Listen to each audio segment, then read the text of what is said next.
that's letting me know that if I were actually to sew this right now, that skirt side seam would hang straight. Okay?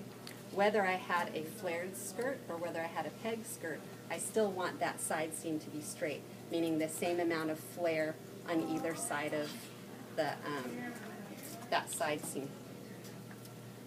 So now that I've got them kind of kissing in the right location, I'm going to use this straight line that I have drawn in, and I'm going to pin along that straight line just to secure those pieces together so the skirt doesn't shift while I'm deciding on my flare.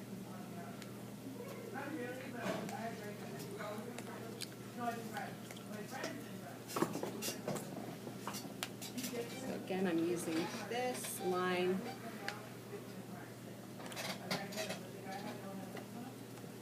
as a guide. I've pinned there in a couple places.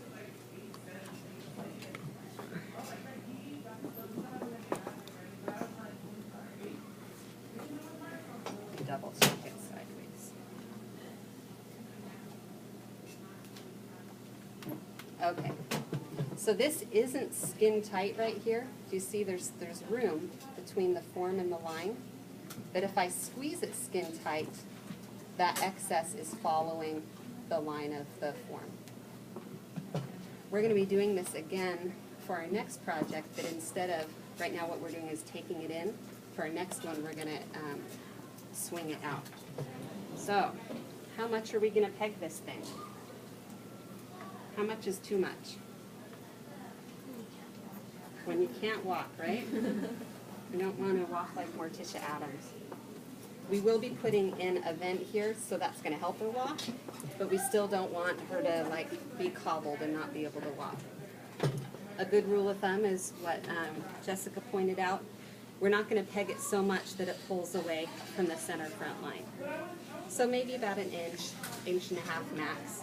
And what you can do is you can continue to sandwich your fabric together, and I always think it's a little bit easier to look at it in the back because I've got a line to follow. And we can continue to sandwich the fabric and see what would work. You know, as if I pegged it in an inch and a half here, would it still hang straight in the center back? My answer is yes there. If I pinched it in an inch and a half here, could I reach that center front line? And yes, it's working. So depending on your form, different things will be able to work for you. There is a cage down here, and that's going to help you make it, help you keep it from making it too tight. So the cage does taper down from the hip, and that will allow you to do some pegging. So once you decide how much you want to peg it, pin it there. And it's visual, you don't have to measure necessarily. Would it be too much if it was like kind of snag around that upper rim? If it doesn't reach to the front, like if I can't pull it to the front here, what do you mean? Like yeah, like if it's tight around that rim right there, is that a good enough peg, or is that too tight? Right now, mine seems to be okay.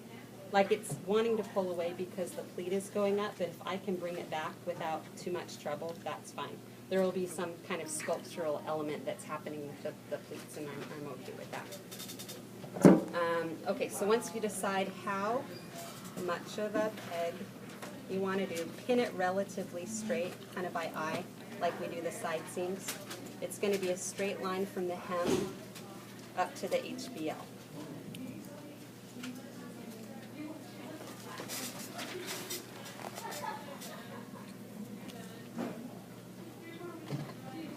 This will take the longest probably out of the whole skirt, and the skirt should go in pretty quickly.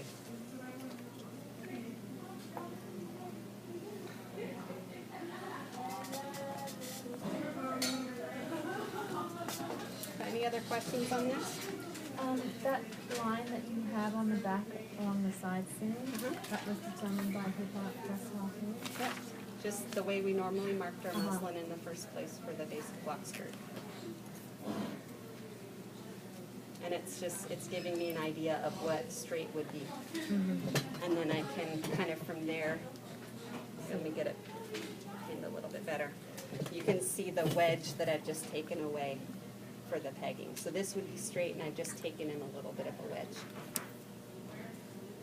And the good thing about having that is maybe I put the wedge in and then I don't like it. Well, I've got a straight line and I can go back to straight again. Okay? Have fun.